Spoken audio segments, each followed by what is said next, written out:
Welcome back to the Primal Reset podcast. Today, we're joined by Paula Robbins, the founder of Sunlit Pathways and a globally recognized metaphysical hypnotherapist. After leaving a 16-year corporate career, Paula built a spiritual healing practice that's now supported clients in over 40 countries since 2007.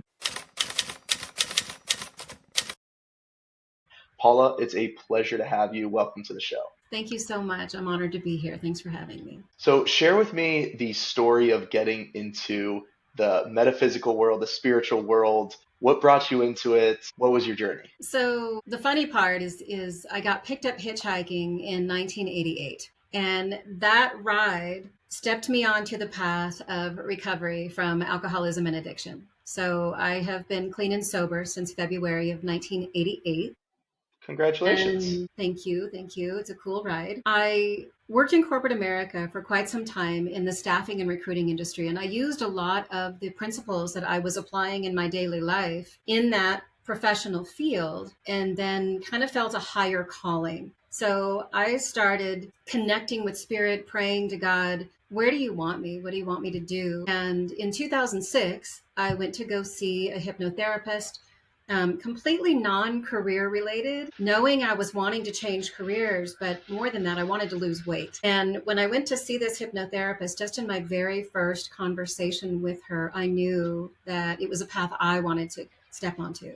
And it felt like one of those like ton of bricks, hit the ground. It's time to go here. This is the right path. And then I just had amazing, like wild synchronicities, coincidences, things that aligned to become a hypnotherapist and start my practice at the end of 2007. Interesting. That is a wild ride. What would you say really got you to believe fully into the spiritual side of healing? Personal experience. I mean, there were too many moments of synchronicity, both before I stepped onto the path of recovery, and then, of course, during this ride, all these many years of just too many undeniable experiences, connections, conversations that I knew there was something a lot bigger than me, much more spiritual that I was going to apply in my life. And stepping into a path of being able to do it as a career was incredible. So it's just been exploration more than anything. Expand on that for me. Give me an example if you can.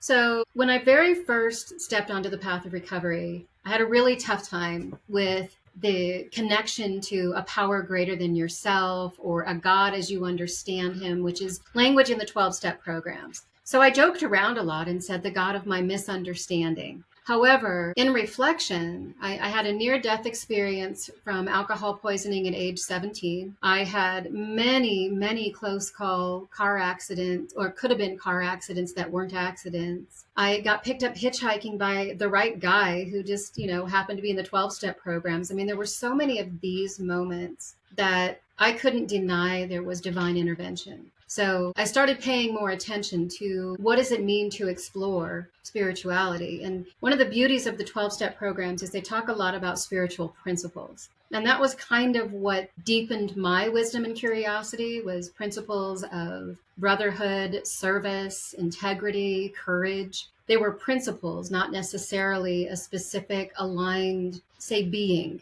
Now, it's evolved quite a bit through a lot of experiences, divine quiet time and inner world connection that's very intentional, a lot of reading, a lot of experience. So my path went from not knowing anything about spirituality to really diving deep into not just spirituality, but also metaphysics. Interesting. I mean, I love to hear that from you, because whether people realize it or not, and I know I do every single day, but no matter what you're into, you start seeing it more. There was a podcast with Theo Vaughn and I think Tony Robbins. And Tony asked Theo, he goes, close your eyes and tell me how many things in this room that you see that are red. Closes his eyes. He's like, I have no idea. Maybe like one or two. And he goes, okay, now look for everything that's red. And now close your eyes and tell me how many things are brown. And he goes, I didn't look for brown, so I don't know. He goes, okay, now look. And he goes, oh yeah, that's brown, that's brown, that's brown. He goes, Tony goes, well, it's funny because now you're associating everything in this room that's off colored brown, or was it red? I might have mixed up the colors, but it was off colored red. And it's kind of when you look for something, when you're that deeply involved into something at the same time, you're going to find those coincidences. You're going to find it every single day. If I told everyone today, when you are driving later today, go look for red cars, count how many red cars you see, and I guarantee you'll see hundreds and hundreds of them because you're looking for the red cars. Right. But then think back at the same time and tell me how many blue cars you see. And I guarantee it'll be one, maybe two. And it's in the same way, like you might not have known anything about spirituality, but now you've dove so far into it because, hey, you had an open mind. You were going to start it. You went through the philosophies behind it, it's not necessarily a God, but it's principles, like you said. And now you're fully submersive into it that like, hey, like everything around us. I mean, for me, it's time. I see 11:11 constantly. I see the fives, I see the fours, I see the sevens, I see everything. It's always numbers for me because I've gotten recently into numerology and just exploring it a little bit, having kind of an open mind, not necessarily believing 100% into it, but I start to see it more and more often. So I love that you said that. It just kind of reminded me about that. Yeah. It's been very intentional to grow and to explore more of what is spirit. Absolutely. And you've taken this kind of to approach of healing your inner self as well. Is that right? Yeah. And I mean, would you say that most healing methods are kind of surface level? What a great question. There are quite a few, and it depends on what you consider a healing method, right? So there's a lot of, we'll call it talk therapy, psychology, psychiatry, counselors, social workers that do a lot with cognitive behavioral therapy or helping somebody just process emotional events that may have been traumatic. And then there goes into some of the deeper work of, say, EMDR or EFT, or the work that I do, cellular release therapy as a hypnotherapist. On the surface, the cognitive conscious mind can process a great deal, and there can be success with some of those, I will say, yes, more surface modalities like talk therapy. But when you start moving into the subconscious mind or the soul or the energy body, then you're dealing with a completely different level of the individual who's healing. Some of it's below the surface, some of it's far above the surface in the spirit realm, if you will. So yeah, in a short answer, the answer is yes. Okay. And what would be something that would actually create real transformation when we talk about all of these different methods and kind of being a bit more surface level? When a lot of people go to therapists nowadays, and it's almost becoming a trend, especially in the younger generations, what would actually, in your opinion, create that real transformation? It's a few things, but the two words that come the quickest are, one, intention. Like, I intend to transform. I'm going to. And more than that, willingness. I'm willing to go into uncomfortable, unfamiliar territory to become something that I'm not, which is uncomfortable, which is limited, which might be unhealthy or wounded, because I want to up level. I want to go into a different level of what is my true potential. So if I'm intentional about that and I'm willing, trust me, the tools, the practitioners, the healing work, it shows up. Okay. I love that. The mindset is the most powerful thing. The saying is that we use 10% of our brains, and I think we can use a lot more. And I think we do use a lot more subconsciously. And when you're not open to a possibility of spiritually healing, you'll never heal spiritually. You can go through as many classes as you may want to. It will not work if you don't have an open mind, or if you're not fully submersed into, I want to have that goal and I'm really looking forward to this working. With that all being said, we all look for the end result. A lot of the times we want one session with people, we want to get fixed immediately. Can you share the most powerful client breakthrough that you've ever witnessed, and what changed after the very first session for them? Gosh, I've been at this for an awful lot of years, so there's so many of these incredible type transformative breakthroughs, like right from the gate. But one of them that really struck me, I was working with somebody who had some pretty intensive trauma, and we were approaching not just the trauma experiences, but some of what was going on with the energy body. And we invited in divine energy to work with this particular soul, and it was almost as if it was true, like night and day. This person came in stuck.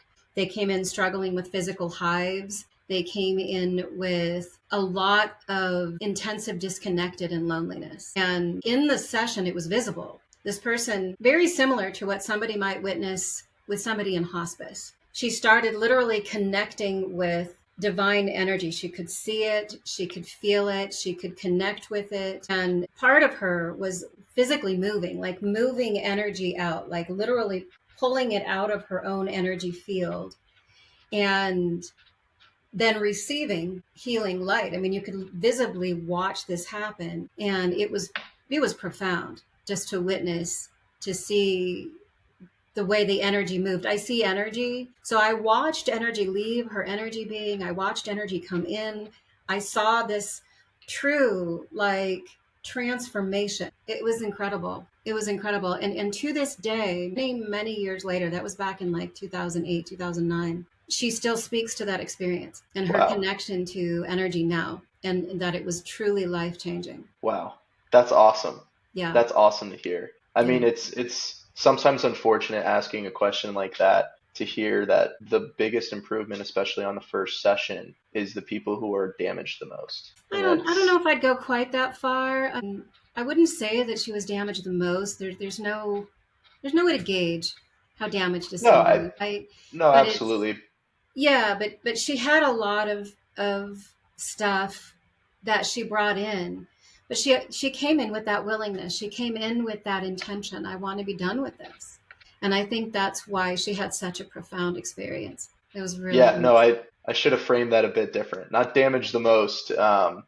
The and it's honestly for me, it's not damaged. It's have gone through something that the body has not quite been able to take registry of, and has kind of been holding that person back, whether they realize it or not, because a lot of it is subconscious. And I actually spoke with someone recently who, talking about how stress really keeps into the body, and that trauma stress and whatever we go through every single day in our daily lives, and even on different cultures, it happens to be with different people. And that holding in, whether we realize it or not, and a lot of people don't, we don't realize that we have, trauma from when we were children or babies or later in life as well, that we just kind of brushed off and think that it's no longer there, and it kind of holds ourselves in. So I should have reframed that sentence and said, it's not the people who are damaged the most, it's the people who have gone through some things in their lives and finally willing to release that,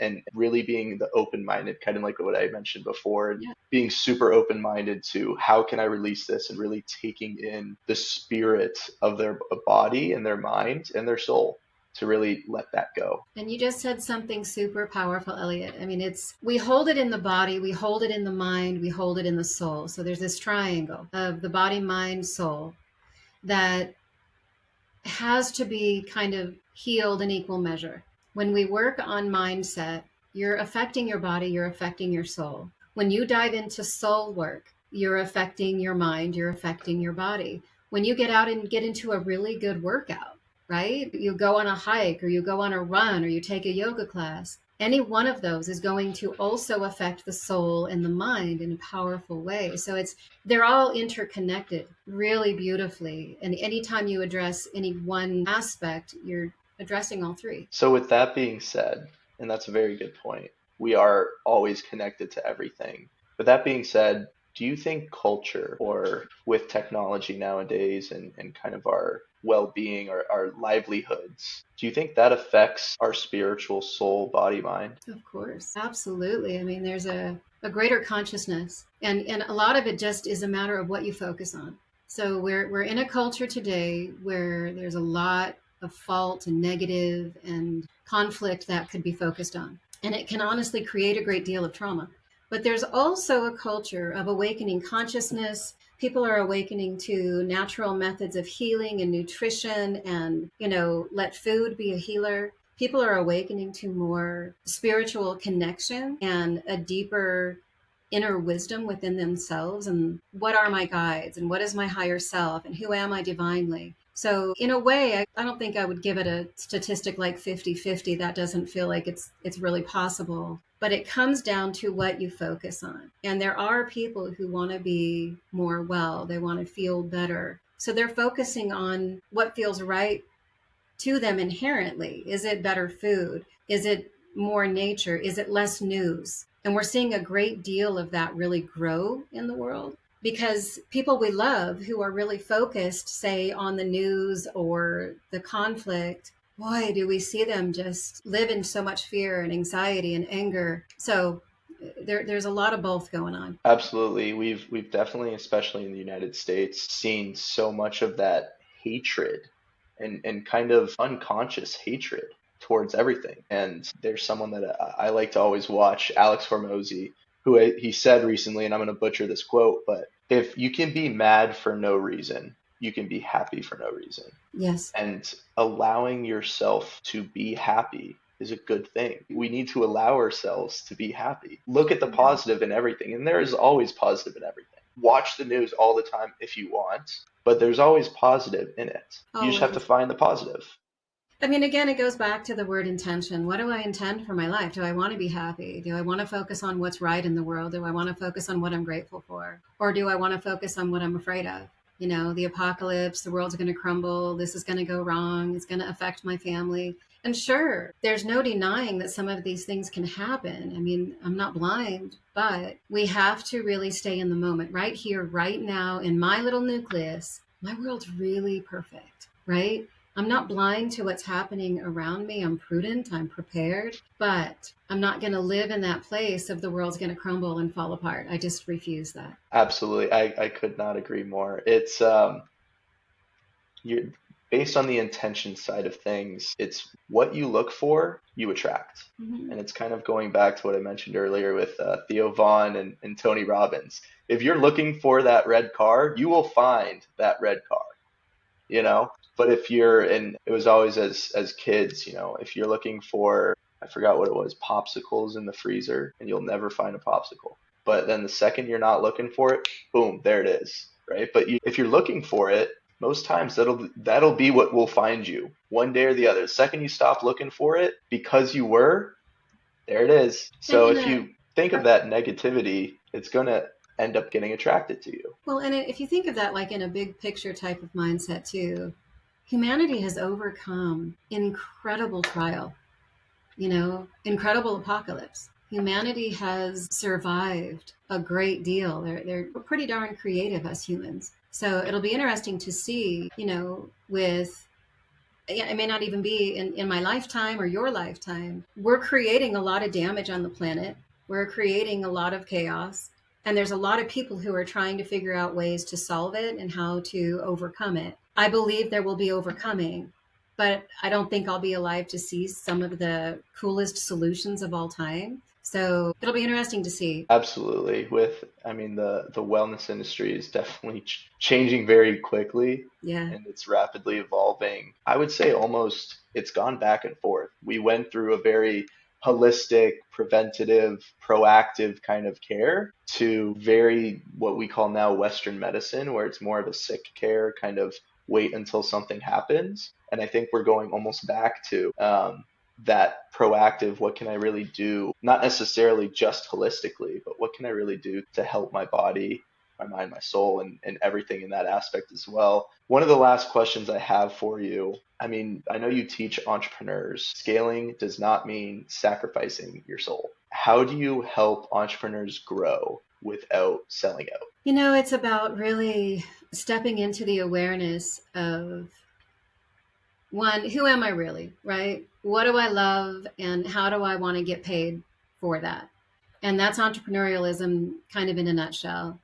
But it also falls into what is the balance of self-care? And this is such a great question, because this is something I personally struggle with. I mean, I'm an entrepreneur. I've been an entrepreneur since 2007, and I left a very cushy corporate career to do this. And I never worked as hard as I do now, but I love it a lot.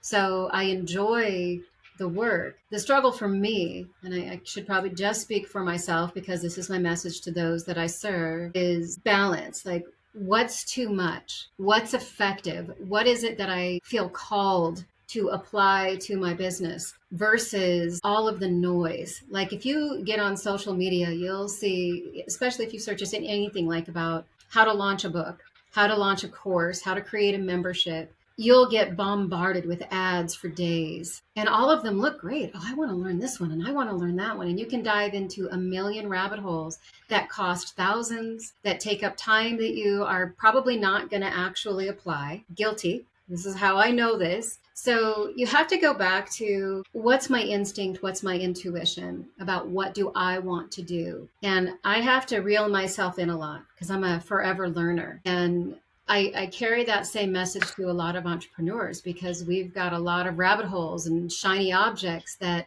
attract us. Well, I want to serve this way and I want to try that. I want to help people with this. And we have to kind of hold ourselves to, okay, but wait, what's the most resonant with my soul, with my calling, with my message? And that's where we get clear. But it's, again, it goes back to checking in to what's within your spirit. Awesome. Awesome. I love that answer and kind of reflecting upon yourself. And it's important for everyone to realize we're all different. Yeah.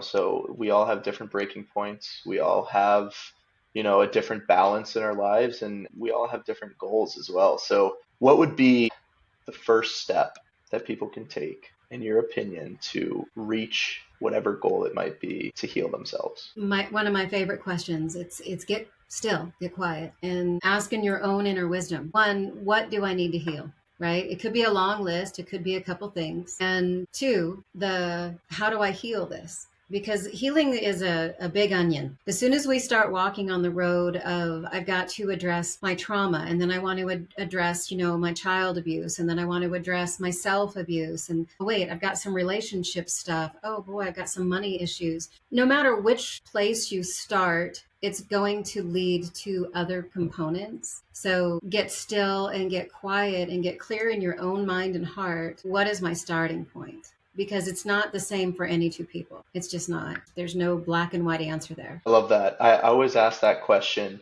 Like I said earlier, the younger generation especially seems to be very excited in the end result of things and don't really want to take care of that journey, that process through it. So I always ask, what's the first step? What can we take first and build on that? And that's what I always try to tell everyone as well. The last thing that I wanted to ask, I know you're starting a book, or you finished a book. It is being published soon. What is the book about? What can we expect in the next couple of months? So the book is called Hitchhiking into Recovery, and it's book 1 in a series. This book is about my recovery journey of connection and healing and hope. It is the beginning of this path, 1988, where I recognize that I can recover, which led to spirituality, which led to trauma healing, which led to metaphysics. It led into motherhood and so many tools on teaching entrepreneurs and working from a place of consciousness. So the beginning of the series is about recovery.